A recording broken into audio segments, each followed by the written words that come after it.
Hello കൂട്ടുകാരെ, മലയാളി മോമിലേക്ക് നിങ്ങൾക്ക് വീണ്ടും സ്വാഗതം. അപ്പോൾ ഇന്നത്തെ വീഡിയോ എൻ്റെ ഇന്നത്തെ തന്നെ മോർണിംഗ് റുട്ടീനാണ്. അതായത് മോർണിംഗ് തൊട്ട് ഉച്ച വരെയുള്ള കാര്യങ്ങൾ. അപ്പോൾ ഞാൻ എഴുന്നേറ്റത് 5:30 എഴുന്നേറ്റുള്ളൂ. കാരണം ഇന്ന് ക്ലാസ് ഒന്നും ഇല്ലല്ലോ. അപ്പോൾ അത്ര നേരത്തെ എഴുന്നേറ്റ് കാര്യങ്ങളൊന്നും ചെയ്യേണ്ട കാര്യമില്ല. 5:30 എഴുന്നേറ്റു. 6 മണിയായപ്പോൾ മോളെ എഴുന്നേൽപ്പിച്ചു. അവളെയൊക്കെ ഒന്ന് റെഡിയാക്കി. അവൾ 6:30 ആകുമ്പോൾ പള്ളിയിൽ പോവും. അവൾ പള്ളിയിൽ പോയിട്ടാണ് ഞാൻ ഈ മുടക്ക് ദിവസങ്ങൾ സാധാരണ യോഗയും കാര്യങ്ങളൊക്കെ ചെയ്യാറ്. ഞാൻ പോകാറില്ല, കാരണം ചെറിയ മോളുള്ളതുകൊണ്ട് ഞാൻ പള്ളിയിൽ പോകാറൊന്നുമില്ല. അപ്പോൾ ഇനി അവളൊന്ന് വലുതായി കഴിഞ്ഞാൽ വെക്കേഷന് പോകാമെന്ന് പ്ലാൻ ഉണ്ട്. അവനോട് ഒരു സബ്സ്ക്രൈബർ ചോദിച്ചിരുന്നു, എന്നിട്ടാണ് ഞാൻ പറഞ്ഞത്. അപ്പോൾ എന്തായാലും ഇട്ട നൈറ്റ് ഡ്രസ്സും അങ്ങനത്തതൊക്കെ മാറ്റി നമുക്ക് നല്ല കംഫർട്ടബിൾ ആയിട്ടുള്ള എന്തെങ്കിലും ഡ്രസ്സ് ഇട്ടിട്ടാണ് നമ്മൾ യോഗ അല്ലെങ്കിൽ എക്സസൈസ് എന്താ വെച്ചാൽ ചെയ്യാൻ. നിങ്ങൾക്ക് ഇഷ്ടമുള്ളത് സെലക്ട് ചെയ്യട്ടോ. യോഗയാണെന്നുണ്ടെങ്കിൽ ഇങ്ങനത്തെ യോഗ മാറ്റും കാര്യങ്ങളൊക്കെ ആവശ്യമാണ്. എക്സസൈസ് ആണെന്നുണ്ടെങ്കിലും ഇത് ഉള്ളത് വളരെ നല്ലതാണ്. കാരണം നമ്മൾ സ്ലിപ്പ് ചെയ്ത് വീഴാതിരിക്കാൻ വേണ്ടിയിട്ട് ഇങ്ങനെ ഒരു മാറ്റ് യൂസ് ചെയ്യുന്നത് നല്ലതാണ്. യോഗ ഞാൻ ചെയ്യാൻ വേണ്ടിയിട്ട് ഒരു ആപ്ലിക്കേഷൻ നിങ്ങളോട് പറഞ്ഞിട്ടുണ്ടായിരുന്നു. അത് വേണമെങ്കിൽ ഡിസ്ക്രിപ്ഷനിൽ ലിങ്ക് കൊടുക്കാം. ഞാൻ വളരെ സിമ്പിളായിട്ടുള്ളതായിട്ടാണ് ചെയ്യണത്. ഇനി നിങ്ങൾക്ക് യൂട്യൂബിൽ നോക്കുകയാണെന്നുണ്ടെങ്കിൽ കുറേ ഇതുപോലത്തെ ബിഗിനേഴ്സിനുള്ള 10 മിനിറ്റിനും 15 മിനിറ്റൊക്കെ യോഗ ഉണ്ട്. അപ്പോൾ അത് നിങ്ങൾക്ക് ട്രൈ ചെയ്യാം. സിമ്പിളായിട്ടുള്ളത് മതി. അപ്പോൾ പിന്നെ എനിക്ക് പ്രധാനമായിട്ട് പറയാനുള്ളത്, എക്സസൈസ് ഒക്കെ കഴിഞ്ഞ് കഴിഞ്ഞാൽ ഞാനൊരു ബോട്ടിൽ വെള്ളം, അതെനിക്ക് സ്ഥിരമായിട്ട് ചെറുപ്പത്തിലുള്ള ശീലമാണ്. ഒരു ബോട്ടിൽ വെള്ളം ഫില്ല് ചെയ്ത് വെക്കും. ഉച്ചയാകുമ്പോഴേക്കും ഞാൻ അത് കുടിച്ച് തീർക്കും. പിന്നെ വൈകിട്ട് ആകുമ്പോഴേക്കും ഒരു ബോട്ടിലും കൂടി ഞാൻ കുടിച്ച് തീർക്കും. ചിലപ്പോൾ അതിലും കൂടുതൽ ചൂടാകുമ്പോൾ കൂടുതൽ കുടിക്കാം. പക്ഷേ നിങ്ങൾക്ക് അത് ശീലമില്ല എന്നുണ്ടെങ്കിൽ നിർബന്ധമായിട്ടൊരു ബോട്ടിൽ വെള്ളം എന്തായാലും നിറച്ച് വെക്കുക. അങ്ങനെ കാണുമ്പോൾ തന്നെ നമുക്ക് കുടിക്കാൻ തോന്നും. കാരണം ചൂടുകാലം ആകുമ്പോൾ പ്രത്യേകിച്ച് ഇൻഫെക്ഷനും കാര്യങ്ങളൊക്കെ വരാൻ നല്ല സാധ്യതയുണ്ട്, പ്രത്യേകിച്ച് സ്ത്രീകൾക്ക്. അപ്പോൾ അതുകൊണ്ട് അത് നന്നായിട്ട് കെയർ ചെയ്യുക, നന്നായിട്ട് വെള്ളം കുടിക്കുക കേട്ടോ. പിന്നെ ചിലർ ചോദിക്കാറുണ്ട്, എന്താ മിറ്റൊന്നും അടിക്കാറില്ല, അതൊന്നും വീഡിയോസിൽ കാണിക്കാറില്ലല്ലോ എന്ന്. അതുകൊണ്ടല്ല, ചെയ്യാത്തത് കൊണ്ടല്ല.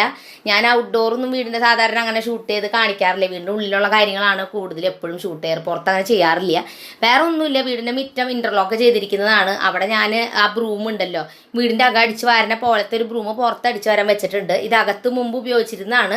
ഇപ്പം അത് പഴയതായപ്പോൾ ഞാൻ പുറത്തേക്ക് അതാക്കി. കാരണം അതിൻ്റെ ബ്രിസിൽസ് പുറത്താകുമ്പോൾ ഇത്തിരി ചീത്തയിലും സാരമില്ല, അകത്തത്തെ പോലെ അല്ലല്ലോ. അപ്പോൾ ഇത് വെച്ചിട്ട് ഞാൻ അടിക്കുന്നത്. നല്ല ഈസിയാണ് അത് വെച്ച് അടിക്കാൻ. അതേ ഫുള്ള് ഇലകളൊക്കെ ചെടികളുടെയൊക്കെ ഉണ്ടായിരുന്നുള്ളൂ, വേറെ പ്രത്യേകിച്ചൊന്നും ഉണ്ടായിരുന്നില്ല. അപ്പോൾ അത് ഫുള്ള് അടിച്ചെടുത്തു. നിങ്ങൾക്ക് കംഫർട്ടബിൾ ആവുന്ന തോന്നുന്ന ചൂലും അങ്ങനത്തെ സാധനങ്ങൾ സെലക്ട് ചെയ്യുക. നിങ്ങൾക്ക് എളുപ്പത്തിൽ ജോലി തീരണം. എനിക്ക് അത്രയ്ക്കേ ഉള്ളൂ. അപ്പോൾ മറ്റേ ചൂലാണ് നിങ്ങൾക്ക് ഇഷ്ടം വെച്ചാൽ അത്, ഈർക്കിലി ചൂലാണെന്നുണ്ടെങ്കിൽ അത് ചെയ്യാം. അതുകൊണ്ടാകുമ്പോൾ കുറേ കൂടി വൃത്തിയാണെന്ന് നിങ്ങൾക്ക് തോന്നുകയാണെന്നുണ്ടെങ്കിൽ അതായാലും മതി. അപ്പോൾ എന്തായാലും പേപ്പറൊക്കെ വന്നു. ഇനിയിപ്പോൾ എനിക്കുള്ള പരിപാടി എന്ന് വെച്ചാൽ രാവിലത്തെ ബ്രേക്ക്ഫാസ്റ്റിൻ്റെ ഒന്ന് പ്രിപ്പയർ ചെയ്ത് വെക്കണം, അത്രയ്ക്കേ ഉള്ളൂ. ബാക്കി ഒന്നുമില്ല. അപ്പോൾ അതിന്നിപ്പോൾ സ്ലോയിലാണ് ദിവസം പോകുന്നത്, ഭയങ്കര സ്പീഡില്ല. അപ്പോൾ വീട് ഫുള്ള് ഏതാണ് ഒതുക്കിയൊക്കെ ഇട്ടിട്ടുണ്ട്. അതുകൊണ്ട് ഞാൻ വൈകുന്നേരത്തെ ക്ലീനിങ് റൂട്ടീൻ ചെയ്യാറുണ്ട്, ഞാൻ നിങ്ങളോട് പറയാറുണ്ട്. അപ്പോൾ കുറേ പേരും അത് ചെയ്യുന്നവരാവാം. അപ്പോൾ അങ്ങനെ ചെയ്യുകയാണെന്നുണ്ടെങ്കിൽ നല്ല വൃത്തിയായിട്ട് എപ്പോഴും കിച്ചണൊക്കെ കെടുക്കും. അപ്പോൾ ഇതേ വേഗം തന്നെ ചായ വെക്കുകയാണ്. ചായ വെച്ചിട്ട് അപ്പോൾ ഇന്ന് ബ്രേക്ക്ഫാസ്റ്റും ലഞ്ചും ഫുള്ളും ഞാൻ തന്നെ ഉണ്ടാക്കണം. ആ തലേദിവസം ഞാൻ പ്ലാൻ ചെയ്ത് വെച്ചിട്ടുണ്ട് എന്താണ് ഉണ്ടാക്കേണ്ടതെന്നൊക്കെ. അപ്പോൾ എന്താണെന്ന് വെച്ചാൽ അമ്മയ്ക്ക് കണ്ണിന് മറ്റേ തിമിരത്തിൻ്റെ ഓപ്പറേഷൻ ചെയ്തിരിക്കുക. അപ്പോൾ അതുകൊണ്ട് ഈ കിച്ചണിൻ്റെ ഫുൾ മേഖല എൻ്റെ അധീനതയിലാണ് ഇനി കുറച്ച് ദിവസത്തേക്ക് എന്തായാലും. കാരണം അല്ലെങ്കിൽ ഞാനും അമ്മയും കൂടി ഒക്കെ ഒരുമിച്ചാണ് ചെയ്യില്ല. അപ്പോൾ ഇനിയിപ്പോൾ ഒറ്റയ്ക്ക് തന്നെ ചെയ്യണം. എന്നാലും കുഴപ്പമൊന്നുമില്ല, നമുക്കത് എങ്ങനെയെങ്കിലും മാനേജ് ചെയ്യാം, പ്രശ്നമില്ല, കുറച്ച് ദിവസത്തെ കാര്യം. അപ്പോൾ എന്തായാലും ഇന്ന് ഞാൻ ഉണ്ടാക്കുന്നത് റവ ദോശയാണ് കേട്ടോ. റവ ദോശയുടെ റെസിപ്പി ഒന്നും ഞാനിൽ ഇൻക്ലൂഡ് ചെയ്യണില്ല, വീഡിയോ കുറേ ലെങ്ത് ആവും. ഞാനിതൊരു ഹെർബേഴ്സ് കിച്ചൺ എന്ന് പറഞ്ഞിട്ടൊരു എന്താ പറയുക യൂട്യൂബ് ചാനലിൽ കണ്ടിട്ട് ട്രൈ ചെയ്ത് കുറേ നാളായിട്ട് ഞാൻ അങ്ങനെ ഉണ്ടാക്കുന്നതാണ്. ആ റെസിപ്പി വേണമെങ്കിൽ ഞാൻ ലിങ്കിൽ ഡിസ്ക്രിപ്ഷനിൽ കൊടുക്കാം. ഭയങ്കര ഈസിയാണ് ഇത് ഉണ്ടാക്കാൻ വേണ്ടിയിട്ട്. നമുക്ക് ഇൻസ്റ്റൻറ്റ് ദോശ എന്ന് തന്നെ പറയാം, നല്ല സിമ്പിളായിട്ട് ഉണ്ടാക്കാൻ പറ്റുന്നതാണ്. പക്ഷെ അവർ കാണിക്കുന്ന അത്രയും പെർഫെക്ഷനായിട്ട് എനിക്ക് അത്രയും തിന്നായിട്ട് ഉണ്ടാക്കാൻ പറ്റണില്ല. എന്നാലും കുഴപ്പമില്ല, ടേസ്റ്റ് ഉണ്ടായിരുന്നു. അപ്പോൾ അതിൻ്റെ കൂടെ തേങ്ങ ചട്നിയാണ് ഉണ്ടാക്കാൻ വിചാരിച്ചേക്കണം. അപ്പോൾ അത് ഞാൻ കലക്കി വെച്ചിട്ട് 20 മിനിറ്റ് റെസ്റ്റ് ചെയ്യാൻ വെക്കണം. അപ്പോഴേക്കും ഞാൻ എല്ലാവർക്കും ചായയൊക്കെ ഉണ്ടാക്കി, മക്കൾക്ക് പാലൊക്കെ ഉണ്ടാക്കി വെച്ചിട്ടുണ്ട്. അപ്പോൾ അത് കുടിച്ച് കഴിഞ്ഞിട്ട് വരുമ്പോഴേക്കും മറ്റേ നമ്മുടെ ദോശ മാവ് സെറ്റായിട്ടുണ്ടാവും. അപ്പോൾ എന്താ പറയുക, ഇപ്പോൾ നിങ്ങളുടെ അവിടെയൊക്കെ എങ്ങനെയാണ്, നല്ല ചൂടാണോ? ഞങ്ങളുടെ ഇവിടെയൊക്കെ നല്ല ചൂടാണ്. ഇപ്പോൾ ഈ രാവിലെ അത്ര കുഴപ്പമില്ല, അല്ലാത്ത നേരത്ത് ഭയങ്കര ചൂടാണ്. അപ്പോൾ ചായയൊക്കെ കുടിച്ച് വന്നു. ഇനി വേഗം തന്നെ തുണികൾ അലക്കാനിടാണ്. അപ്പോൾ എൻ്റെ ഇന്നത്തെ പണികൾ ഏതാണ്ടാവുമ്പോഴേക്കും തുണികൾ ഇടാറാവും. എനിക്ക് ഏറ്റവും ദേഷ്യമുള്ളൊരു പണിയാണ് ഈ ഇത് കൊണ്ടിടല് തുണി. ഇപ്പോൾ കാരണം ഞാൻ ഏറ്റവും ലാസ്റ്റത്തേക്ക് അതുകൊണ്ട് അത് വെച്ചേക്കണം, എല്ലാം കഴിഞ്ഞ് ഏറ്റവും ലാസ്റ്റ് അത് ചെയ്യുള്ളൂ. അപ്പം ഇനി വേഗം തന്നെ ചമ്മന്തി അരിക്കാനുള്ള തേങ്ങയും കാര്യങ്ങളൊക്കെ ചിരണ്ടിക്കൊണ്ടിരിക്കുകയാണ്. അപ്പം നിങ്ങളെന്നോട് ചിലവരൊക്കെ ചോദിക്കാറുണ്ട്, ഈ സ്റ്റൂള് പോലത്തെ ഈ പറഞ്ഞ തേങ്ങ ചിരവുന്നത് എവിടെ നിന്നാണ് മേടിച്ചത്? MCP സൂപ്പർ മാർക്കറ്റിൽ നിന്നാണ് മേടിച്ചത്. ഇത് കുറേ കടകളിൽ ഇപ്പോൾ കാണാനുണ്ട് കേട്ടോ. നല്ല സുഖമാണ് ഇതിൽ. ഈ ഇതുപോലത്തെ സ്റ്റൂള് പോലത്തെ ഈ തേങ്ങ ചിരവണ സംഭവം എനിക്ക് നല്ലതായിട്ട് ഇഷ്ടപ്പെട്ടു. ചമ്മന്തിക്കുള്ള സംഭവങ്ങളൊക്കെ ഞാൻ അവിടെ അരച്ചവിടെ വെച്ചിട്ടുണ്ട്. ഇനി വേഗം തന്നെ ദോശ ഫുൾ ചുട്ടെടുക്കണം, നമ്മുടെ റവ ദോശ. അപ്പോൾ അത് ചുട്ടെടുക്കുകയാണ് വേഗം തന്നെ. ഇങ്ങനത്തെ കല്ലിൻ്റെ എന്താ പറയുക പാനിൽ ഉണ്ടാക്കുന്നത് കേട്ടോ ഇത് ഏറ്റവും ബെസ്റ്റ്. നോൺ സ്റ്റിക്കിൽ എനിക്ക് അത്രയും നന്നായിട്ട് തോന്നുന്നില്ല. ഇതിനെക്കാട്ടും തിന്നായിട്ടാണ് അവരുണ്ടാക്കി കാണിക്കുന്നത്. പക്ഷെ എനിക്ക് അത്രയും അതിലുണ്ടാക്കാൻ എനിക്ക് പറ്റണില്ല. പക്ഷെ ഇതായാലും കുഴപ്പമൊന്നുമില്ല കേട്ടോ, നല്ല ടേസ്റ്റ് ഉണ്ട്. പിന്നെ ഞങ്ങളുടെ വീട്ടിൽ വല്ലാണ്ട് മുരിയണത് അത്ര ഇഷ്ടമില്ല, അപ്പോൾ പിന്നെ കുഴപ്പമില്ല. പക്ഷെ അവർ കാണിക്കുന്നത് നല്ല ക്രിസ്പി ആയിട്ടായിരിക്കുന്നത്. എനിക്ക് ക്രിസ്പി ഇഷ്ടമാണ്, പക്ഷെ ബാക്കി ആർക്കും അത്ര വലിയ ഇഷ്ടമില്ല ക്രിസ്പി. അപ്പോൾ പിന്നെ ഞാനതൊരു ഇങ്ങനെ തന്നെ എടുക്കണം. ഇനി വേഗം തന്നെ തേങ്ങ ചമ്മന്തിയാണ് വളരെ സിമ്പിളായിട്ട് നിങ്ങളൊക്കെ വീട്ടിലുണ്ടാക്കുന്നതായിരിക്കും. അതിപ്പോൾ ഒന്നും റെസിപ്പി ഒന്നും പറയേണ്ട കാര്യമൊന്നുമില്ല. അപ്പോൾ അതെന്തായാലും അത് വേഗം ഉണ്ടാക്കുകയാണ്.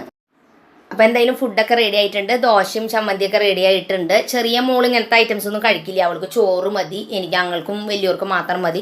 ഈ ദോശ 2 എണ്ണമൊക്കെ കഴിച്ചാൽ മതിയാവും കേട്ടോ, നന്നായിട്ട് വയറ് ഫില്ലാവും. കാരണം അതിൽ സവോളയും അതൊക്കെ ഇട്ടേക്കണ കാരണം. അപ്പോൾ കുറച്ച് വെജിറ്റബിൾസൊക്കെ ഇന്നലെ മേടിച്ചിട്ട് വന്നിട്ടുണ്ടായിരുന്നു. അപ്പോൾ അതൊക്കെ വെച്ചിട്ട് ഞാൻ ഒരു സാമ്പാർ ഉണ്ടാക്കാമെന്ന് വിചാരിക്കുകയാണ്. ഞങ്ങൾക്ക് ഇവിടെ നൊയമ്പാണ്, അപ്പോൾ വെജിറ്റബിൾ മാത്രമേ കഴിക്കുള്ളൂ. അപ്പോൾ സാമ്പാർ എന്തായാലും കുറേ ദിവസം ഉണ്ടാക്കിയിട്ട് അപ്പോൾ സാമ്പാർ ഉണ്ടാക്കാം. ബാക്കി വെജിറ്റബിൾസൊക്കെ എന്താ പറയുക, എൻ്റെ ഒരു ബാഗ്, നെറ്റിൻ്റെ ഒരു ബാഗ് ഉണ്ടല്ലോ, അങ്ങനത്തെ ബാഗിലാണ് ഞാൻ വെജിറ്റബിൾസ് ഇട്ട് വയ്ക്കാറ്. അതൊക്കെ ഇട്ട് വെച്ച് ഫ്രിഡ്ജിൽ അതൊക്കെ വേഗം ഒതുക്കി വെച്ചിരിക്കുകയാണ്. കുറച്ച് കറി ഇന്നലത്തെ ബാക്കി ഇരിക്കുന്നുണ്ട്, അതിപ്പോൾ ഞാൻ ഇപ്പോൾ ഉച്ചയ്ക്ക് എടുക്കണില്ല. ഫ്രഷായിട്ട് പുതിയത് ഉണ്ടാക്കാണ്. വൈകുന്നേരം ചിലപ്പോൾ കറി കുറവാകും, അപ്പോൾ ഞാൻ ഇന്നലത്തെ ആ കറി എടുക്കും. അപ്പോൾ ഇനി എന്തായാലും വേഗം തന്നെ ക്ലീനിങ്ങിലേക്ക് പോവാണ്, വേഗം തന്നെ. അപ്പോൾ അത് വേഗം ചെയ്യണം. ഇപ്പോൾ സമയം ഒരു 9 മണിയൊക്കെ കഴിഞ്ഞിട്ടാണ്. അപ്പോൾ 9 മണി തൊട്ട് 9:30 വരെ എന്തായാലും ക്ലീനിങ്ങിന് വേണ്ടിയിട്ട് സമയം വിചാരിച്ചിരിക്കുന്നത്. അരമണിക്കൂർ മതി, അരമണിക്കൂറിൽ അടിച്ച് വാരി തുറച്ചെടുക്കാമെന്ന് വിചാരിക്കുകയാണ്. അത് അത്രയ്ക്കുള്ള സ്പേസ് ഉള്ള ഞങ്ങളുടെ വീട്ടിൽ, അതുകൊണ്ട് ഞങ്ങൾക്ക് ഈസി ആയിട്ട് പറ്റും. ചിലവരുടെ വീട് ചിലപ്പോൾ വലുതായിരിക്കും, അവർക്ക് ചിലപ്പോൾ ഇത്ര പെട്ടെന്ന് പറ്റിയെന്ന് വരില്ല. അപ്പോൾ നിങ്ങൾ അതനുസരിച്ച് നിങ്ങളുടെ റുട്ടീൻ തീരുമാനിക്കുക. ഇതെൻ്റെ ഒരു സ്റ്റൈല് ഞാൻ പറയുന്നു മാത്രം. അപ്പോൾ സാധാരണ ഞാൻ കിച്ചൺ ഇന്ന് ഡീപ്പ് ക്ലീൻ ചെയ്യാറുള്ള ദിവസമാണ്, പക്ഷേ ഇന്ന് ഞാനത് ചെയ്യുന്നില്ല. കാരണം എന്ന് വെച്ചാൽ എനിക്ക് വയ്യായും കാര്യങ്ങളൊക്കെ മാറിയിട്ടുള്ളൂ. അപ്പോൾ ഇപ്പം തന്നെ ഞാൻ കുറച്ച് ആക്റ്റീവായി. ഇനി പെട്ടെന്ന് ഭയങ്കരമായിട്ട് ഓരോ ജോലികൾ ചെയ്ത് ടയേർഡ് ആവണില്ല. അതുകൊണ്ട് ഞാൻ കിച്ചൺ ഡീപ്പ് ക്ലീൻ ചെയ്യണില്ല, അല്ലെങ്കിൽ ഞാൻ സാധാരണ അതും കൂടി ചെയ്യാറുണ്ടെന്ന്. അപ്പോൾ അതേ ഞാൻ അടിച്ചു വാരി തുടക്കുകയാണ്. അപ്പോൾ ഇന്ന് ഞാൻ ഡെറ്റോൾ ഇട്ടിട്ടാണ് തുടയ്ക്കുന്നത്. ഡെറ്റോളിൻ്റെ ഈ ഒരു ഗ്രീൻ കളർ, സാധാരണ ഡെറ്റോളിൻ്റെ കളറല്ല കേട്ടോ ഇതിന് മിൻറ്റ് ഒരു സ്മെല്ല് അങ്ങനത്തെ അടങ്ങിയിട്ടുള്ളതാണ്. അപ്പോൾ ഡെറ്റോൾ ഇട്ടൊന്ന് തുടക്കുകയാണ്, കാരണം പനിയും കാര്യങ്ങളൊക്കെ മാറിയിട്ടുള്ളൂ. പിന്നെ അമ്മയാണെങ്കിൽ ഓപ്പറേഷനും കഴിഞ്ഞിട്ടിരിക്കുകയാണ്. അപ്പോൾ അതൊക്കെ കാരണം ഞാൻ എന്തായാലും ഒന്നൊരു എന്താ പറയുക, കുറച്ചും കൂടി വൃത്തിയായിക്കോടെ വെച്ചിട്ട് ഡെറ്റോൾ ഇട്ടിട്ടാണ് തുടയ്ക്കുന്നത് ഫുൾ വീട്. അപ്പോൾ എന്തായാലും അത് വെച്ച് തുടക്കുകയാണ്. പിന്നെ മോപ്പിൻ്റെ എൻ്റെ ഹെഡ് മാറ്റിയിട്ട് ഞാൻ അതിൻ്റെ നല്ല വൈറ്റായിട്ട് ഇരിക്കുന്നത് അതുകൊണ്ടാണ്. സാധാരണ നമ്മൾ കുറേ പ്രാവശ്യം ഉപയോഗിച്ച് വരുമ്പോൾ അത് ഒരു കളർ മങ്ങും. അപ്പോൾ ഇതെനിക്ക് ഇവിടെ ഒരു ഷോപ്പിൽ മേടിക്കാൻ കിട്ടി. അപ്പോൾ ഞാൻ പിന്നെ അത് മേടിച്ചു. എവിടെ നിന്നാണ് മേടിച്ചതെന്ന് വെച്ചാൽ നവരത്ന സൂപ്പർ മാർക്കറ്റ് ഇരിഞ്ഞാലക്കുട, അവിടെ നിന്നാണ് മേടിച്ചത്. ആ ഒരു മോപ്പിൻ്റെ വൈറ്റ് കളർ തുണി ഉണ്ടല്ലോ, അത് ഞാൻ ഉദ്ദേശിച്ചത്. അത് മേടിക്കാൻ കിട്ടുന്നുണ്ട്, നമുക്ക് ഓൺലൈനിലും കിട്ടുന്നുണ്ട്. ഇത് ഞാൻ ഇവിടെ നിന്ന് മേടിച്ചതാണ്. 100 രൂപയായിരുന്നു ഒരെണ്ണത്തിന്. അപ്പോൾ എൻ്റെ മോപ്പിന് ഒട്ടും കംപ്ലൈൻറ്റ് ഉണ്ടായിരുന്നില്ല, പക്ഷേ ആ തുണി കുറേ മോശമായി. അപ്പോൾ ഇനി ഞാൻ വേഗം തന്നെ പൊടി തുടയ്ക്കുകയാണ്. സ്ലാബുകൾ മാത്രം, സ്ലാബും അതുപോലെ തന്നെ കണ്ണാടികൾ എവിടേക്കുള്ളതെന്ന് വെച്ചാൽ അതും തുടയ്ക്കുകയാണ്. വളരെ ബേസിക് ആയിട്ടൊരു ക്ലീനിങ് ആണ്. അടിച്ചു വാരി ഒന്ന് തുടച്ചിട്ടു, പിന്നെ പൊടി ഒന്ന് വൈപ്പ് ചെയ്യാണ്. ഭയങ്കരമായിട്ട് ഡീപ്പ് ക്ലീൻ ഒന്നല്ല കേട്ടോ, അരമണിക്കൂറിൽ തീരും. അപ്പോൾ നിങ്ങൾക്ക് ആലോചിച്ചറിയുള്ളൂ അത്രയ്ക്കും ടൈം ഞാൻ അത് സ്പെൻഡ് ചെയ്യാൻ ഉദ്ദേശിച്ചിട്ടുള്ളൂ. കാരണം ബാക്കി കാര്യങ്ങളും ചെയ്യണം, ക്ലീനിങ് മാത്രം ചെയ്ത് നിന്നിട്ട് കാര്യമില്ലല്ലോ. അപ്പോൾ എന്തായാലും ടേബിളും കാര്യങ്ങളൊക്കെ തുടച്ചിടാണ്. അപ്പോൾ ഇങ്ങനെ നമ്മളൊരു അരമണിക്കൂർ സ്പെൻഡ് ചെയ്യുകയാണെന്നുണ്ടെങ്കിൽ ഇപ്പോൾ വീട്ടിൽ പെട്ടെന്ന് ആരും വന്നാലും അല്ലെങ്കിൽ നമുക്കും ഒരു റിലാക്സ് ആണ്. എന്നും ഇങ്ങനെ ഒരു അരമണിക്കൂർ എടുത്തിട്ട് നിങ്ങൾ മാക്സിമം അടിച്ചെങ്കിലും വാരി ഇടുന്ന വരെങ്കിലും ചെയ്താൽ തന്നെ കുറേ വീട് വൃത്തിയായിട്ട് എടുക്കും എപ്പോഴും. അപ്പോൾ നമുക്ക് കുറേ അധികം ആവണേലും നല്ലത് ഡെയിലി കുറച്ച് ദിവസം ചെയ്യണതാണല്ലോ. അത് ഞാൻ അങ്ങനെ ചെയ്യാൻ പറഞ്ഞു. അപ്പോൾ വീട് ഫുള്ള് ക്ലീൻ ആയിട്ടിട്ടാ. അപ്പോൾ ബെഡ്ഷീറ്റൊക്കെ മാറ്റിയിട്ടുണ്ടായിരുന്നു, അതുകൊണ്ട് ഞാൻ ഇപ്പോൾ മാറ്റണമൊന്നുമില്ല. ഇതൊരു പോളി കോട്ടൺ മെറ്റീരിയലാട്ടെ ഈ ബെഡ്ഷീറ്റ്. ഒരു 3D ബെഡ്ഷീറ്റ് എന്നവർ പറയുന്നത്, അതിൻ്റെ പേര്. ആ ഫ്ലവർ ഇങ്ങനെ നിൽക്കണ തന്നെ ഒരു പോളി കോട്ടൺ ആണ്, പ്യുവർ കോട്ടൺ അല്ല. പക്ഷെ നമുക്കത് കുഴപ്പമൊന്നുമില്ല കേട്ടോ, എടുക്കാൻ സോഫ്റ്റ്നെസ് ഒക്കെ ഉണ്ട്, കുഴപ്പമൊന്നുമില്ല മിക്സ് ആണെങ്കിലും.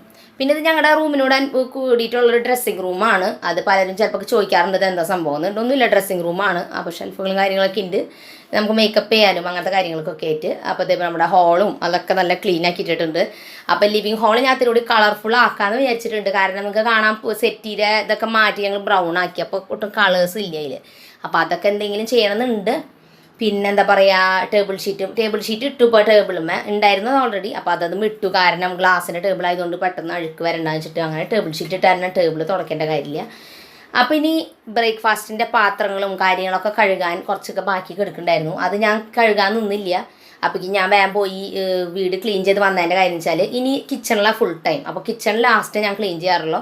അപ്പോൾ ഈ പാത്രങ്ങളൊക്കെ കഴുകി വയ്ക്കുന്നതോട് കൂടി പിന്നെ കറികളും പരിപാടികളൊക്കെ ചെയ്യണം. അപ്പോൾ ഞാൻ നേരത്തെ പറഞ്ഞ പോലെ സാമ്പാർ വയ്ക്കാമെന്ന് വിചാരിക്കണേ.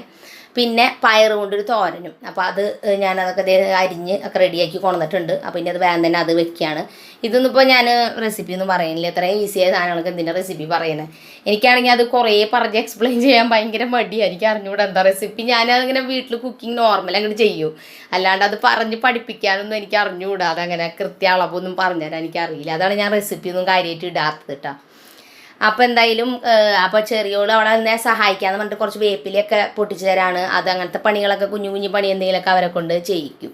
അപ്പോൾ അതിരുന്ന് അവൾ ചെയ്യുന്നുണ്ട്. അപ്പോൾ മൂത്ത മോളാണെങ്കിൽ ഹോംവർക്ക് ചെയ്യാനുണ്ട്. അപ്പോൾ അതിരുന്ന് ചെയ്യാണ്. അപ്പോൾ ഈ ടൈമിൽ ഞാൻ അവരെ സാധാരണ പഠിപ്പിക്കാറൊന്നുമില്ല. ഞാൻ കൂടി ഇരിക്കുമ്പോഴാണ് നന്നായിട്ട് അവരെ പഠിപ്പിക്കുക. അല്ലാത്ത നേരത്തെ അവരെ ഹോംവർക്കൊക്കെ ഉണ്ടെങ്കിൽ അത് ചെയ്തോളാൻ പറയും. അപ്പോൾ ഇനി വൈകിട്ട് ആകുമ്പോഴാണ് ഞാൻ അവരെ കൂടി ഇരുത്തി പഠിപ്പിക്കുക. അതുകൊണ്ടാണ് ഞാൻ ഉച്ചവരെ ഒന്ന് വ്ളോഗ് ചെയ്തത്. കാരണം വൈകിട്ടും വ്ളോഗ് ചെയ്യാൻ നിന്നാൽ അവരെ പഠിപ്പും കാര്യങ്ങളൊക്കെ സ്ലോ ആവും. അവർക്ക് പരീക്ഷയൊക്കെ വരാണല്ലോ. അപ്പോൾ ഇനി വേഗം തന്നെ സാമ്പാറിൻ്റെ കഷ്ണങ്ങളൊക്കെ ഇട്ടു. എന്നിട്ട് അത് വേവട്ടെ, മഞ്ഞൾ ഉപ്പിട്ടൊന്ന് വേവട്ടെ. അപ്പോഴേക്കും ഞാൻ കിച്ചൺ വേഗം തന്നെ ഒന്ന് അടിച്ച് വാരും തുടച്ചിടാണ്. അപ്പോൾ എനിക്കിങ്ങനെ ഓരോന്ന് അവിടെ കിച്ചണിൽ തിളച്ചുകൊണ്ടിരിക്കുമ്പോൾ വേറെ എന്തെങ്കിലും കാര്യങ്ങൾ കൂടി ചെയ്യുകയാണെന്നുണ്ടെങ്കിൽ നമ്മുടെ പണികൾ വേഗം തീരില്ല. അപ്പോൾ അടിച്ച് വാരി തുടച്ചിട്ടു. അപ്പോൾ നമ്മുടെ കറിയും ഇതിവിടെ റെഡി ആയിട്ടുണ്ട്. അപ്പോൾ കിച്ചണിലെ പരിപാടികളും കഴിഞ്ഞു. വേറെ പ്രത്യേകിച്ചൊന്നുമില്ല. നമ്മുടെ പയർ തോരനും അതുപോലെ തന്നെ പയറുപ്പേരി എന്ന് ഞങ്ങൾ പറയുന്നത് തോരന തന്നെയാട്ടാ. നിങ്ങൾ ചിലർ മേക്ക് പുരട്ടി എന്നൊക്കെ പറയുന്നുണ്ട്. പല പല പേര് എനിക്കറിയില്ല. അപ്പോൾ പിന്നെ ചോറ് റെഡി ആയിട്ടുണ്ട്, കറി റെഡി ആയിട്ടുണ്ട്, പപ്പടവും പിന്നെ കൊണ്ടാട്ടം മുളകും വെച്ചിട്ടുണ്ട്. അപ്പോൾ അത് ആ ടൈം ആകുമ്പോൾ ഫുഡിൻ്റെ നേരം ആകുമ്പോൾ വറുത്താൽ മതി. ഇപ്പോൾ ഏതാണ്ട് 11 മണിക്ക് ആയിട്ടുള്ളൂ.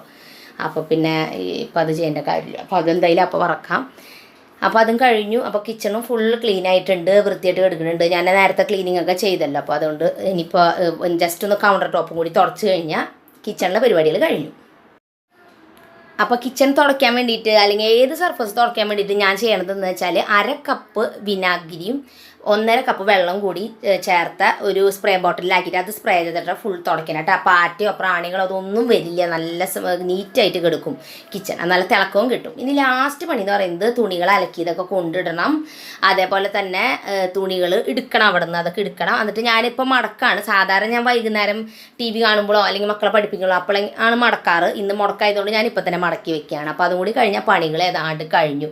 11:30 ആയി ഇപ്പോൾ സമയം. അപ്പോൾ ഇനിയിപ്പോൾ ഫ്രീ ടൈമാണ്. യൂട്യൂബോ എന്തെങ്കിലുമൊക്കെ ചെയ്യാം. അപ്പോൾ മക്കളെ പഠിപ്പിക്കുക എന്തെങ്കിലുമൊക്കെ ചെയ്യാൻ പറ്റും. അപ്പോൾ അതേ നിങ്ങളുടെ അവിടെ ഇങ്ങനത്തെ മാങ്ങ ഉണ്ടോ നിങ്ങളുടെ സ്ഥലത്ത്? നിങ്ങളുടെ അവിടെ എന്തെങ്കിലും മാങ്ങനെ പറയാമെന്ന് എനിക്കറിയില്ല. പക്ഷേ ഈ മാങ്ങ കട്ട് ചെയ്ത് കഴിക്കേണ്ട കാര്യമില്ല. അതിങ്ങനെ അതിൻ്റെ ജ്യൂസ് ഇങ്ങനെ കിട്ടും. നമ്മൾ ജസ്റ്റ് സിപ്പ് ചെയ്ത് കഴിച്ചാൽ മതി. നല്ല അടിപൊളി ടേസ്റ്റാണ്. ഇപ്പോൾ ചൂടുകാലം ആയതുകൊണ്ട് മാങ്ങ എല്ലായിടത്തും ഉണ്ടെന്ന് എനിക്ക് തോന്നുന്നു. അപ്പോൾ നിങ്ങളുടെ അവിടെ ഈ മാങ്ങനെ എന്താ പറയാമെന്ന് പറഞ്ഞോളൂ കേട്ടോ. അപ്പോൾ എന്തായാലും ഇന്നത്തെ വ്ളോഗ് ഇവിടെ അവസാനിക്കുകയാണ്. വേറെ പ്രത്യേകിച്ചൊന്നുമില്ല. കുറേ പേര് ഇടയ്ക്കിടയ്ക്ക് എന്താ ചേച്ചി ഡേ ഇൻ മൈ ലൈഫ് ഇല്ലാത്തതെന്ന് ചോദിച്ചിട്ട് എനിക്കിത് അത്രയും ഷൂട്ട് ചെയ്യാൻ വലിയ ഇൻട്രസ്റ്റില്ല. എന്ന് വെച്ചാൽ സെയിം കാര്യങ്ങളല്ലേ, നിങ്ങൾക്ക് ബോറടിക്കുമല്ലോ എന്ന് വിചാരിച്ചിട്ട് ഞാൻ ഇടാത്തത്. പിന്നെ ഈ ബോട്ടിലിൻ്റെ ഈ പറഞ്ഞ ചെടിച്ചട്ടി പോലത്തെ ഈ സംഭവം ഉണ്ടല്ലോ, ഇത് ഞങ്ങൾ കടയിൽ നിന്ന് മേടിച്ചാട്ടാ 120 രൂപയ്ക്കാണ്ട് മേടിച്ചതാണത്. ചില ടൈപ്പ് ചെടിയെ വെക്കാൻ പറ്റുള്ളൂ, പക്ഷെ നല്ല ഭംഗിയാണിത് കാണാൻ. അപ്പോൾ ചിലർ ചോദിച്ചിരുന്നു, അതാണ് ഞാൻ പറഞ്ഞത് കേട്ടോ. അപ്പോൾ ഇന്നത്തെ വ്ളോഗ് ഇവിടെ അവസാനിക്കുകയാണ്. അപ്പോൾ എന്തായാലും നാളെ പുതിയൊരു വീഡിയോ ആയിട്ട് ഞാൻ വീണ്ടും വരുന്നതായിരിക്കും. അപ്പോൾ അതുവരെയ്ക്ക് നിങ്ങളെല്ലാവരും വെയിറ്റ് ചെയ്തിരിക്കണം. അതുവരെയ്ക്ക് എല്ലാവരോടും ബൈ ബൈ.